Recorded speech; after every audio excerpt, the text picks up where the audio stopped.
Ләззат.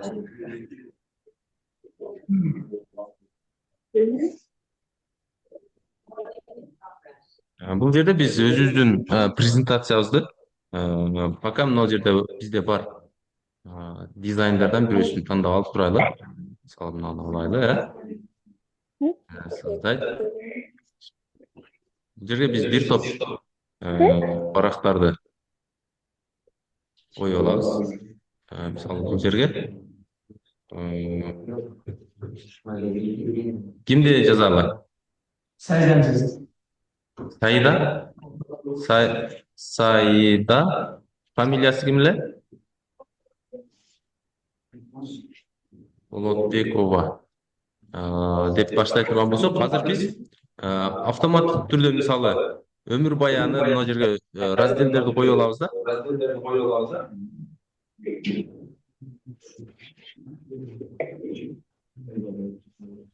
Өмүр баяны,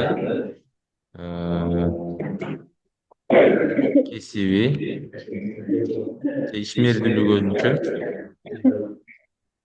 ишмердүүлүгү, байланыш,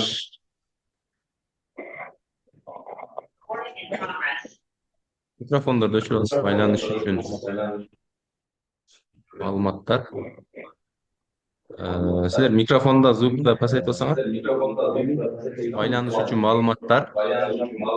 Дагы эмнелерди кошобуз?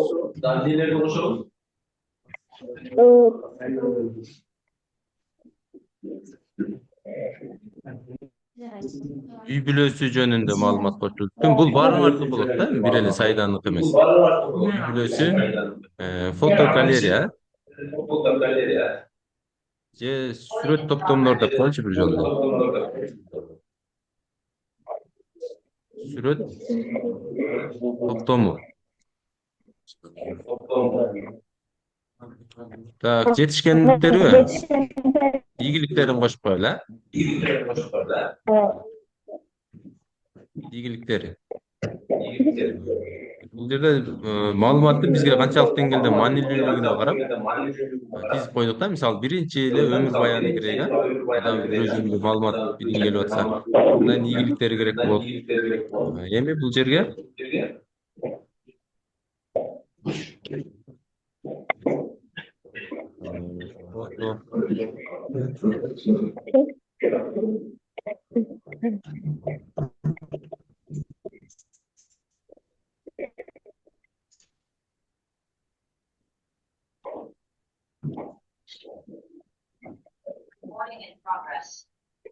биринчи бетке сүрөтүн коюп коелу дароо эле.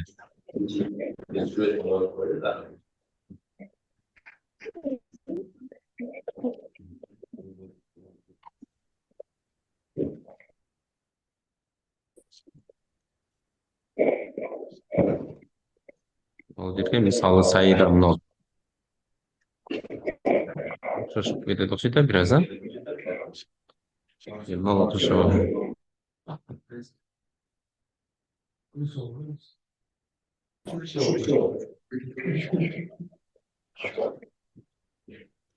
сүрөтүн коюп коебуз. Эми биздин максатыбыз мынау биздин тизмектелип турган маалыматтарга биз ссылкаларды улап берип коюшубуз керек да. Мисалы биринчи бетке өмүр баяны. Өмүр баяны деп жазабыз дагы. Мисалы канчанчы жылы 2000 канча болуп каласыңар, 2006 жылы кайсыл облус?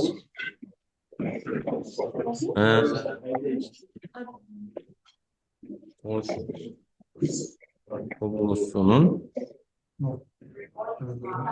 Ноокат районунда төрөлгөн. Ноокат районунун кайсыл айылында? Өзүң унутуп калдың го айылыңы.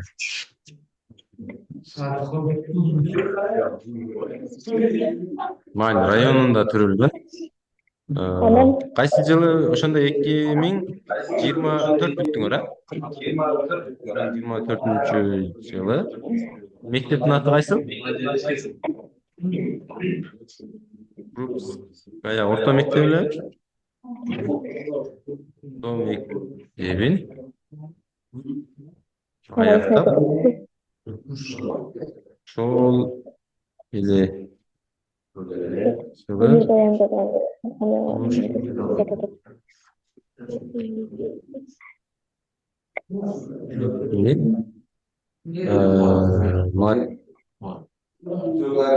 математика, физика, техника жана информациялык технологиялар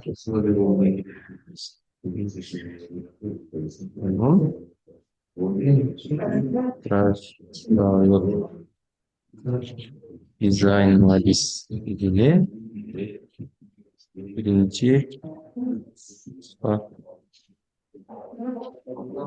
алынган. Учурда ошмонун студенти деп коелу. Өмүр баяны кыскача жазылды. Бул жерге дагы сен башкача бир сүрөттөрүңөн же студенттик учурдагы сүрөттөрүңөн алып коюп койсок болот.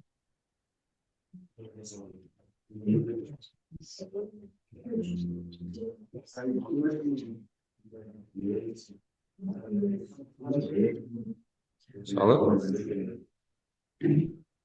сүрөттү коюп коелу. Сүрөт алып атканда силер деле сүрөт алып коюп калдыңар. Копия анан копировать ставить этип эле сүрөттөрдү коюп атабыз да. Сүрөттөрдү мына сүрөттү тандадык мышка менен. Сүрөттү тандаганыбызда буларды айтпай кетип атмын. Мына жогорку менюда формат деген өзүнчө меню ачылат. Эгер биз сүрөттү тандабай турган болсок, ал формат деген меню жабылып кетет да, жок. Качан биз сүрөттү тандаганыбызда формат деген меню ачылып атат. Ошол форматтын ичинен бул жерде обрезка деген инструмент бар. Обрезканы бассак сүрөттү жана телефондо деле сүрөттөрдү оңго түшүрөсүңөр го. Ошол сыяктуу болуп өзү тырка турган талаача чек ара пайда болот. Ошол жардам менен сүрөттөрдү биз керектүү жерине чейин кыркып пайдалансак болот. Кайра мышканы башка мына негизги бетке басуу менен ал командадан кайтып алабыз да. Андан кийин биз бул графикалык дизайн биринчи курс. Анан биз өмүр баян бул экинчи страницаны биринчи беттеги өмүр баяны деген жерге улап коюшубуз керек да. Биз өмүр баянын белгилеп алабыз мышка менен эле. Андан кийин бирөөңүн микрофону бар жаңылып турат ушул жерде.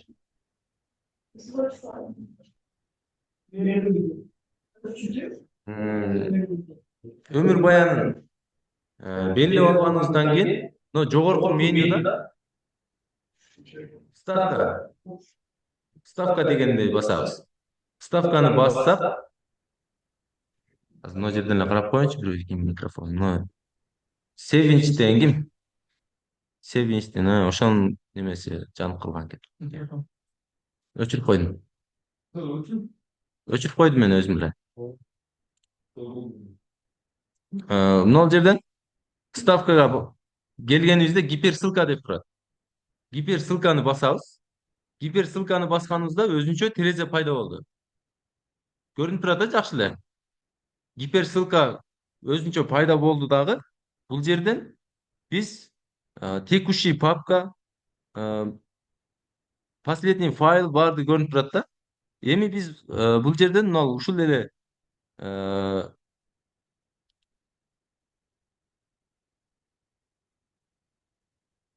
место в документа ушул биз иштеп аткан документтин ичине гиперссылка улайбыз деп белгиледик мына жерден. Андан кийин өмүр баянын тандап атабыз. Демек бизде экинчи страницада өмүр баяны турат. Өмүр баянын белгилейбиз. Окей. Эми дагы бир мына жерде гиперссылка коюлгандан кийин биздин текстибиздин түсү өзгөрүп калды. Эми бул жерге бир зарылчылык пайда болот. Себеби биз өмүр баянын көрүп атканыбызда биз мына жерден өмүр баянын бастык да. Өмүр баяны чыгат. Өмүр баяны чыккандан кийин арткы биринчи бетке кайта турган бизге э, мындай команда керек болуп калат да. Бул жерден кайра эле вставканын ичинен мына бул жерден надписти алабыз. Надписти тексттик талааны пайда кылабыз дагы. Э, Башкы бетке кайтуу. Башкы бетке эле деп жазып коелу.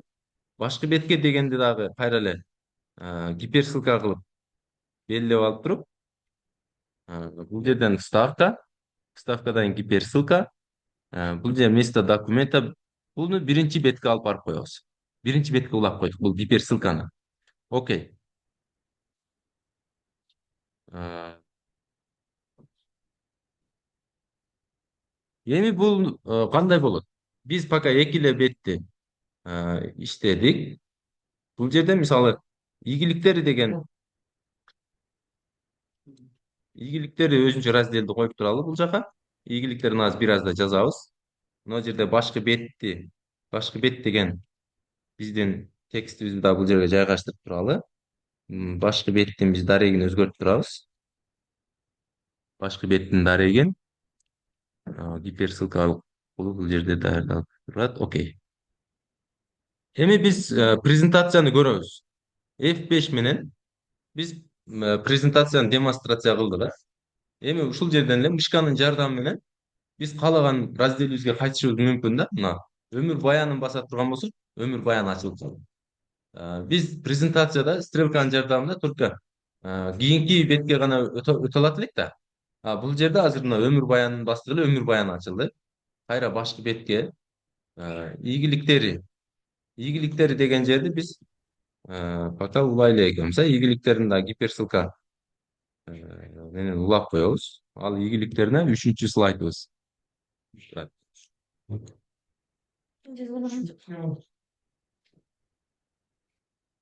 Ийгиликтери өмүр баяны ийгиликтери. Биз каалаган учурда биринчи бетти ачып турабыз да биринчи үй бүлөсү жөнүндө көргүзгү келсе үй бүлөсүн басып ал жака уланып кетебиз. Өмүр баянын окугубуз келсе өмүр баянына барабыз.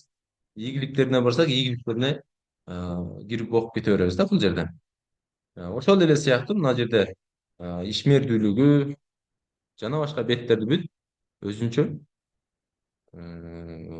барак кылып алсак болот. Мына жерден создать слайд деп туруп эле ишмердүүлүгү ишмердүүлүгүнө биз гиперссылканы улайбыз дагы. Э, Ишмердүүлүгү деген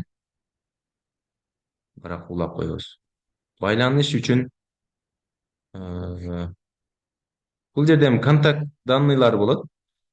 Телефону, мейл почталары, анан үйүнүн адрестери, ата энесинин же бир туугандардын телефон номерлери деген сыяктуу. Байланыш үчүн кыскасы бизге керек болуп калганда таап ала турган нерсе ушул жерде болот да. Үй бүлөсү, өсмөрлүк абалы,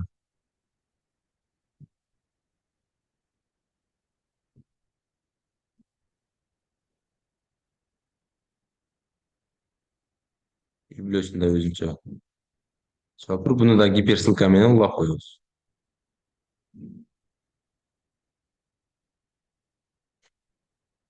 Бул жерге фотогалерея бир топ барактардан турушу мүмкүн. Сүрөттөрдү катарынан тизип койсок болот да. Уже биздин презентациябыз пока ушул жагы эле 7 страницага барып калыптыр да. Сүрөт топтомунда гиперссылка менен улап коебуз.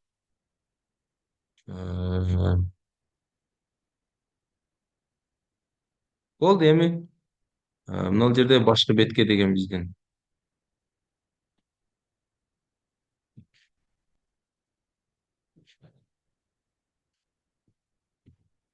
ар бир бетке башкы бетке деген биздин баягы командабызды жайгаштырып болду.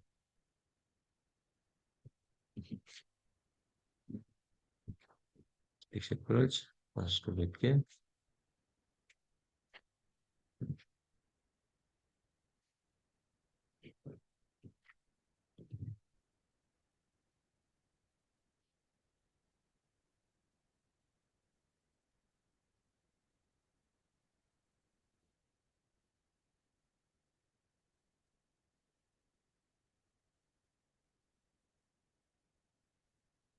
Болды. Эми бул жагын көрөлү. F5'ti. Демонстрацияга бастык. Биз баягы өмүр баяны менен ийгиликтерине кирип көргөнбүз да. Түсү өзгөрүп калды булардын.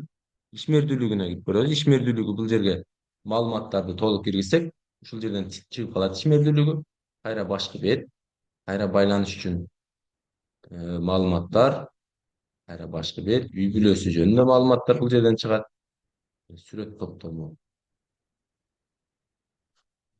Бул биздин презентациябызга дагы бир кошумча мүмкүнчүлүктөрдү кошуп койдук да. Бул кайсыл учурларда силерге мындай пайдасын тийгизип берет? Жанагы акыл ордолордо билесиңерби? Суроолорду түзүп, анан кааласа жообун ачат, каалабаса ачпай коет, ошондой оюндар болот го.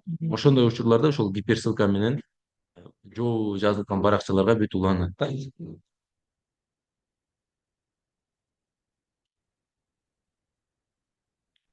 Негизи гиперссылка ушул болгону, бул жактагы маалыматтар толук топтолуп турушу керек да.